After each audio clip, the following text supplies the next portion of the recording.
অর্থনীতি এবং রাজনীতি এটা যাতে একই ট্রেন লাইনের প্ল্যাটফর্মে না চলে।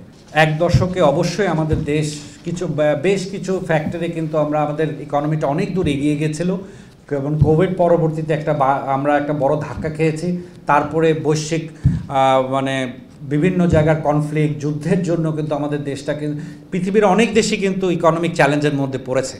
আমরা কিন্তু যে একমাত্র বাংলাদেশ এই চ্যালেঞ্জের মধ্যে পড়েছি তা কিন্তু নয়।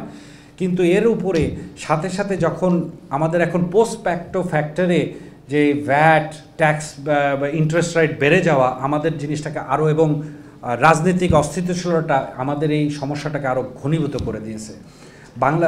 আমরা কিন্তু এলডিসি গ্র্যাজুয়েশনের জন্য কিন্তু ইকোনমিক্যালি রেডি ছিলাম, কিন্তু এটা নিয়ে সরকারকে আবার ব্যাক ইন দ্য টেবল একটু বুকসে বসতে হবে।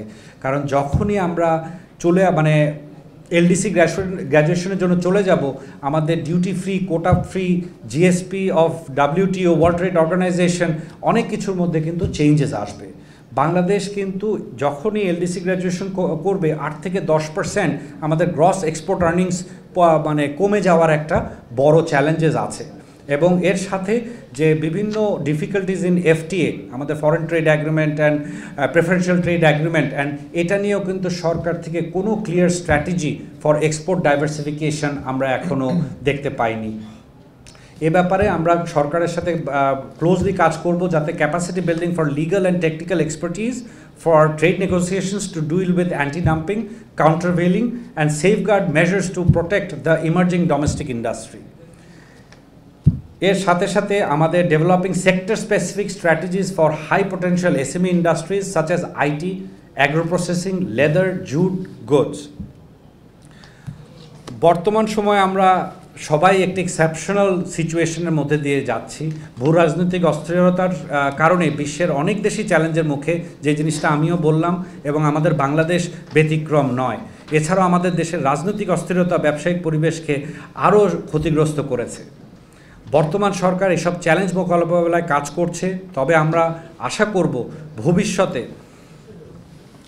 অর্থনীতি যদি আমরা এখানে অনেক ধরনের রিফর্মের কথা শুনছি, আমরা অনেক সংস্কারের কথা শুনছি, শ্বেতপত্র দেখেছি, এবং আমরা কিন্তু শুনতে পেরেছি যে সামনের দিকে আমাদের একটি ইলেকশন আসছে, এবং আমরা সবাই আশাবাদী যে এটা একটা ফ্রি অ্যান্ড ফেয়ার ইলেকশন দেখব। আমাদের এখানে একটা অভিপ্রায় আছে, আমরা সবসময় চাব যে সামনের দিনগুলোতে অর্থনীতি এবং রাজনীতি এটা যাতে একই ট্রেন লাইনের প্ল্যাটফর্মে না চলে, এটা কিন্তু সম্পূর্ণ আলাদাভাবে প্ল্যাটফর্মে চলা উচিত।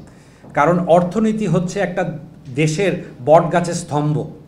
অর্থনীতি ঠিক থাকলেই কিন্তু আমাদের ডালপালার রাজনীতি দিয়ে আমরা দেশটাকে সামনের দিকে নিয়ে যাব, আমরা গ্লোবাল চ্যালেঞ্জেস অ্যান্ড কম্পিটিশনে আমরা মাথা উঠিয়ে দাঁড়াতে পারবো।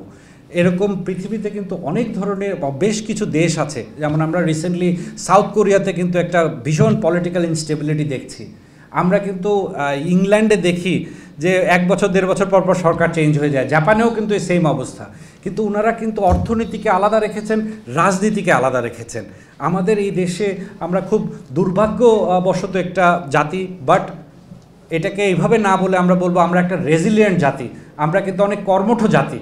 আমরা যদি সামনের দিকের দিনগুলোতে আগামী কিছু দশকে অর্থনীতি এবং রাজনীতিটাকে সেপারেট করতে পারি, আমরা গভীরভাবে বিশ্বাসী আমরা অর্থনৈতিকভাবে একটা ভীষণ স্ট্রং একটা দেশ হিসেবে আমরা পরিণত হব। কিছু মুষ্টিমেয় ব্যবসায়ীকে দিয়ে আপনি যদি পুরা ব্যবসায়ী কমিউনিটিকে আপনারা দাগ করেন, এটা কিন্তু মোটেও সমীচীন হবে না, ঠিক না? তো এখানে আমাদের ব্যবসায়ী আছে লক্ষের উপরে, 10 লক্ষের উপরে ব্যবসায়ী আছে।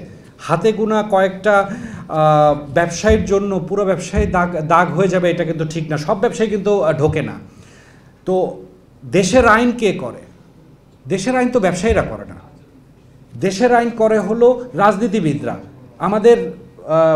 আমাদের জনগণের ইলেক্টেড প্রতিনিধিরা পার্লামেন্টে গিয়ে আইন করে। সো আমরা তো এটা চেতেই পারি যে এইভাবে ব্যবসায়িকরা ব্যবসার মধ্যেই মনোনিবেশ করা উচিত এবং পলিটিসাইজড হওয়া উচিত না। কিন্তু কালকে যদি কেউ, এখানে ওয়ার্ল্ডের অনেক জায়গায় আমরা দেখি যে ব্যবসায়ীরা রাজনীতিতে চলে আসে, আমাদের ডোনাল্ড ট্রাম্পও চলে আসছেন, ঠিক আছে? কিন্তু তাই বলে তো ওদের ওখানে যখন একটা পলিটিক্যাল ইনস্টেবিলিটি হয়, আমার কথাটা বুঝবেন না, আমি কিন্তু বলিনি যে ব্যবসায়ীরা বা পলিটিক্স করতে পারবে না, আমার কথা ছিল পলিটিক্স আলাদা থাকুক, ইকোনমিক অ্যাক্টিভিটি অর্থনীতি আলাদা থাকুক, ঠিক না? এটা যখনই কিন্তু লেগে যায় তখনই কিন্তু একটা আনসার্টেনিটি এবং কনফ্লিক্ট তৈরি হয়।